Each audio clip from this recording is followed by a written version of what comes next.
Hi అండి, అందరికీ నమస్తే. బాగున్నారా? ఏంటి సంధ్య ఏం చూపిస్తా ఉన్నా మాకేం అర్థం అవ్వట్లేదు అని అనుకునే వాళ్ళకి నేను మీ డౌట్స్ క్లియర్ చేయడానికే మాట్లాడుతూ ఉన్నా. వీడియో ఇలానే సెండ్ చేయొచ్చు, కానీ నేను ఎక్కడికి వెళ్ళినా ఏం చేసినా ఏంటి అనేది మీతోటి నేను షేర్ చేసుకుంటేనే కదా మీకు అర్థమవుతుంది అని చెప్పేసి మాట్లాడుతూ ఉన్నా.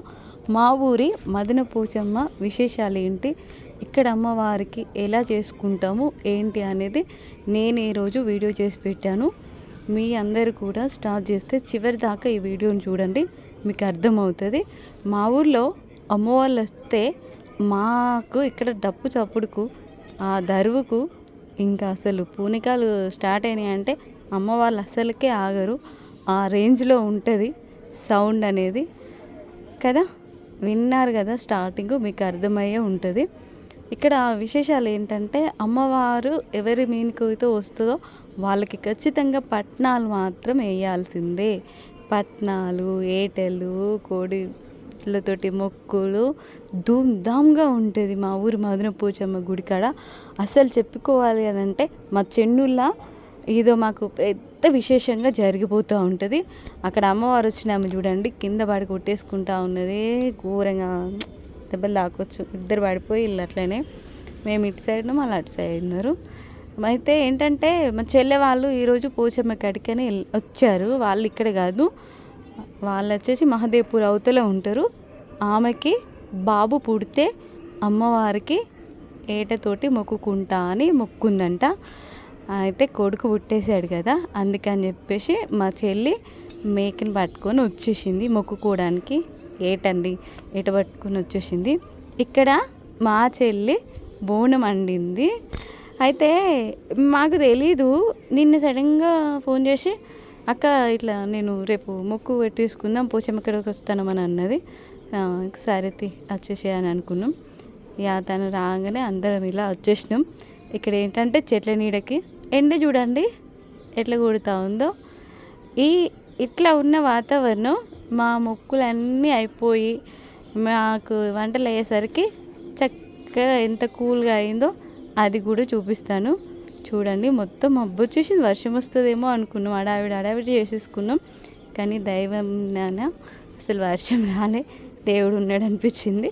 ఎందుకంటే వర్షం వచ్చింది అనుకో చిన్న పిల్లలు కదా వేరే కాడికి వెళ్ళాలి, అట్లా భయం వేసింది. ఇక్కడ వచ్చేసి పెద్ద మదనం అని అమ్మవారు ఉంటుంది. ఈ గుడి పెద్ద మదన పోచమ్మ అని ఉంటారు. ఇక్కడ అమ్మవారిని చూపిస్తాను చూడండి, పెద్ద మదనం అని అంటారు.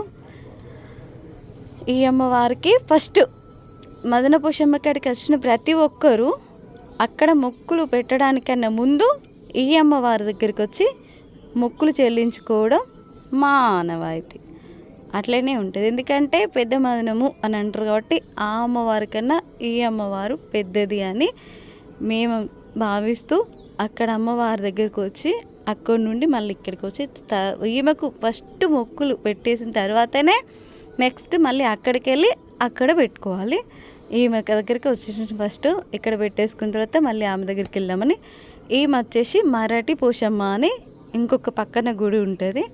ఆ అమ్మవారి దగ్గరికి వెళ్ళినాం.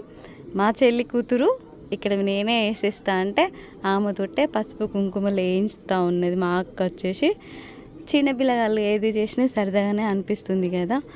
మాకు ఇక్కడ విశేషాలు ఏంటంటే ప్రతిరోజు జాతరేనండి. ఇంతకు ముందు వచ్చేసి గురువారము ఆదివారమే జాతర నడిచేది, కానీ అదేంటో రోజులు మారుతూ ఉన్నాయి కదా అనడానికి విశేషంగానే ప్రతి ఒక్కరు ఏ టైంలో ఎవరు తినాలి అనుకుంటే ఆ టైంలో అందరూ వచ్చేసి అమ్మవారికి మొక్కులు చెల్లిస్తూ ఉంటారు. ఇంకా వారంతో పని లేదన్నట్టు అయిపోయింది. బుధవారము, గురువారము, ఆదివారము ఈ 3 వారాలు మాత్రం విపరీతంగా మందే ఉంటారు. ఇంకా మిగతా రోజులలో కూడా తినేవాళ్ళు వస్తూనే ఉంటారు, మొక్కులు చెల్లించిపోతూ ఉంటారు. ఈయన వచ్చేసి మా చెల్లి వాళ్ళ భర్త, పేరు శ్రీనివాసు. ఈయనకు యూట్యూబర్ 3 అంటే విపరీతమైన అభిమానం అండి. అవును, ఆ శ్రీ అన్న అంటే ఈ శ్రీనన్నకు చాలా అంటే చాలా ఇష్టం. తన సబ్స్క్రైబర్స్ తన అభిమాన్యం చెప్పుకోవాలి. ఇక్కడ మా బాపు వాళ్ళు వచ్చేసి కోడిని కొరుకు ముట్టిస్తూ ఉన్నారు. అవునండి, మీరు విన్నది నిజమే. మా ఊర్లో మాత్రం ఇలానే కొరుకు ముట్టిస్తూ ఉంటాం. మీ ఊర్లో ఏం చేస్తారో కామెంట్ చేయండి.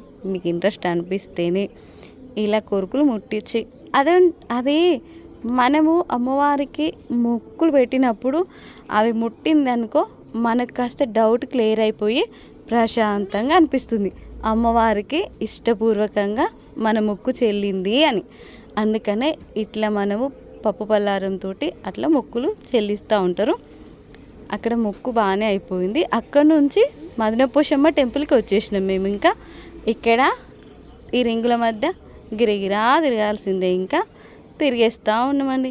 ఇంకేం చేస్తాం, మా అదృష్టం బాగుంది, ఎక్కువ మంది అయితే లేరు. ఇక్కడ వచ్చేసిన పట్నం ఎవరిదో మాకు తెలీదు, కానీ ఇక్కడ విశేషాలు ఏంటి ఎలా చెప్పాలి, నేను పట్నాలు వేస్తే చూపించాలి అనుకున్నా. అదే టైంకి ఎవరో అదృష్టంగా కొద్ది పట్నం వేసినట్టున్నారు. అదే నేను వీడియో చేసిన, దీని గురించి చెప్తానండి. ఇక్కడ వచ్చేసి ఏంటంటే ఇక్కడ అమ్మవారి దగ్గర కూడా ఏటలు కోళ్ళు అంటే మేకలు అని అంటాం కదా. కాకపోతే అమ్మవారికి మనం మొక్కులు చెల్లించేటప్పుడు ఏంటంటే ఏటపిల్ల అంటారు. అట్లా ఇక్కడ ఇలా ముట్టిస్తూ ఉన్నారు అన్నట్టు, కొరకు ముట్టిస్తూ ఉన్నారు. కొబ్బరికాయలు అక్కడ అన్నట్టు పోతరాజు అక్కడ ముట్టిస్తూ ఉంటారు. ఇక్కడ వచ్చేసి లోపలికి వెళ్తూ ఉన్నాం, గుడి లోపలికి. ఈమె మా ఊరి మదనపోచమ్మ తల్లి. చాలా అంటే చాలా మహిమల గల తల్లి. ఎవరికైనా సరే గీలా అనే కోరికలు ఏమన్నా ఉండి ఆమెకు చెప్పుకొని మొక్కుకున్నామనుకోండి, అట్టే కోరికలు తీర్చేస్తూ ఉంటుంది. ఇట్టే కోరికలు తీర్చేస్తూ ఉంటుంది తల్లి తయారు. మాకు కూడా మా ఇంటి దేవత అంట మా అత్తమ్మ వాళ్ళకి మదనపోచమ్మ. అంటే నా అదృష్టం ఏంటంటే అమ్మ వాళ్ళకి ఉంది మదనపోచమ్మ తల్లి, అత్తమ్మ వాళ్ళకి ఉంది మదనపోచమ్మ తల్లి. మాకు పట్నాలు వేసి ఏటలు కోస్తూ ఉంటాం. ఈమెకి మా పెళ్ళి అప్పుడు ఒక్కసారి అయింది, మధ్యలో మా పిల్లలకి ఎంటికలు ఇచ్చేటప్పుడు ఒకసారి అయింది. దాని తర్వాత మా ఇంట్లో మా బావకి జాబ్ వస్తే కూడా ఒకసారి అయిందండి. ఈ పెళ్ళైన 10 సంవత్సరాల్లో 3 సార్లు ఏమో మొక్కుకున్నాము. అంతకన్నా ముందు మా పెళ్ళికి ముందు ఒకసారి మొక్కుకున్నారు. నా ఎంగేజ్మెంట్ అయిన తర్వాత 4 సార్లు అయిపోయిందని అర్థము. అట్లా ఈమెకి మా ఇంటి నుండి కూడా మొక్కులు చెల్లిస్తూ ఉంటాము. ఇప్పుడు మాత్రం మా చెల్లెళ్ళకు అట్లానే ఇట్లా వచ్చేసినాం. అక్కడ మొక్కులు అయిపోయిన తర్వాత ఈ అమ్మవారి దగ్గర పట్నం వేసేసిర్రు కదా, ఈ అమ్మే పట్నం దొక్కుతుంది కావచ్చు, అందుకని చెప్పేసి ఆమె అక్కడ నిలబడింది. ఈ అన్నేమో ఇంకా ఆ సౌండ్ చేస్తూ ఉన్నారు. ఆ సౌండ్ అంటే బాలే అనిపిస్తుందండి, వింటే ఇంకా అమ్మవారి దిగి వచ్చినట్టు ఉంటుంది. అంత అడవిడిగా సందడి భలే అనిపిస్తుందండి. ఇక్కడ ఏంటంటే ఇంకా నేను అక్కడ నిలబడి చూసేసుకుంటా ఉన్నాం. ఏదన్నా చెప్పి మాట్లాడదామని అంటే అక్కడ ఏం మాట్లాడినా ఎవరేమనుకుంటారో, ఆశ్చర్యంగా ఎక్కడ చూస్తారో అని చెప్పేసి ఇంకా నేను సైలెంట్గా ఉండి చూసేస్తూ ఉన్నా. పిచ్చి దానిలెక్క అటు ఇటు. ఒక్కసారి ఆ దారు వింటే మై మర్చిపోతామండి నిజంగా. మా అమ్మవారి దగ్గర ఆ విశేషాలు, మా చెన్నూరులో దర్వే పెద్ద విశేషం అని చెప్పుకోవాలి. ఒక్కసారి వినేసేయండి.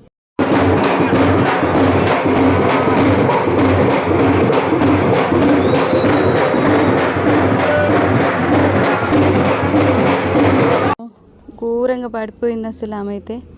దేవుళ్ళు వచ్చినప్పుడు అసలు కంట్రోల్లో ఉండలేరు, అట్లా పడిపోతారు. ఘోరం అనిపించింది నాకైతే. ఇక్కడ వచ్చేసి ఈ చిన్ని నాని కోసమే మా చెల్లి ఈ అమ్మవారికి మొక్కులు చెల్లిస్తూ ఉన్నది. ఫస్ట్ కూతురు పుడితే తర్వాత ఏ తల్లికైనా టెన్షనేనండి. కొడుకులే సర్వం అని చెప్పను, కానీ కూతురు కొడుకు సమానమేనండి.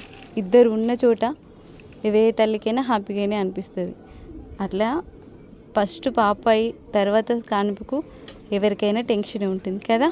ఇక్కడ వచ్చేసి ముత్తెలమ్మ టెంపుల్ అని ఇంకో అమ్మవారిది ఇది. ఇదే రోడ్కి పక్కనే ఉంటాయి.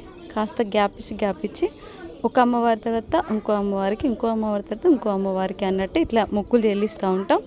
ఈమె వచ్చేసి ముత్తాలమ్మ, ఫస్ట్ పెద్ద మదనం, తర్వాత మరాఠీ పోషమ్మ, తర్వాత మదన పోషమ్మ, దాని తర్వాత ముత్యాలమ్మ. ఇది వచ్చేసి ముత్యాలమ్మ గుడి. ఈ అమ్మవారే ముత్యాలమ్మ. ఇంకా నేను చెప్పుకోవాలి అంటే ఈ అమ్మవారు కూడా మా ఇంట్లో దేవతే. ఇంట్లో దేవత అంటే మా నాన్న వాళ్ళకి ఇంటి ముందటే గుడి. మదన పోషమ్మ, పెద్దమ్మ, ముత్యాలమ్మ, ఈ 3 లక్ష్మమ్మవారు. మా ఆకిట్లో మా ఇంటి ముంగట మా ఇంటికి ఎదురుగానే ఒక గుడి, మా ప్లేస్లోనే ఉంటుంది. అది ఎక్కడో కాదు, మా ఊరు ఏదుల బంధాల. ఆ ఊరికి వెళ్ళినప్పుడు మాత్రం దాని గురించి చెప్పి వీడియో పెడతానండి. ఓకేనా? ఏంటి సంధ్య అంత ఊరించి ఎప్పుడో వెళ్ళినప్పుడు పెడతావా అని అనుకుంటా ఉన్నదా? అంతే కదండి, నేను బయటకి రావడమే పెద్ద బ్రహ్మాండం. ఇంకా అందరు ఒక్కసారి అమ్మవారికి దండం పెట్టేసుకుని మనకే చూసినట్టు అనిపిస్తూ ఉంది కదా. ఇంకా మా ఊర్లో అమ్మవారు ఇంకా ఘోరంగా అనిపిస్తుంది. ఇక్కడ వచ్చేసి ఇంకా వంటలు అయిపోయినాయి, తినేస్తూ ఉన్నాం. ఈ గ్యాప్లో మేము మా నాన్న వాళ్ళ ఇంటికి వెళ్ళి వచ్చేసినాం. ఎమ్మెల్యే కాలనీ అని అమ్మవారి గుడి వెనుకనే మా ఇల్లు, పుట్టిల్లు అన్నమాట. వాళ్ళు ఎప్పుడో కొత్త ఇళ్ళకి వెళ్ళినప్పుడు వెళ్ళినా, మళ్ళీ ఈరోజు వెళ్ళినా. మొత్తం అయిపోవచ్చింది, చివరి ఆఖరికి వాతావరణం ఇలా అయింది. ఈ వీడియో కనుక మీకు నచ్చితే లైక్ అండ్ షేర్, సబ్స్క్రైబ్ మన ఛానల్. నమస్తేనండి అందరికీ. అమ్మవారి ఆశీస్సులు ప్రతి ఒక్కరికి ఉండాలి.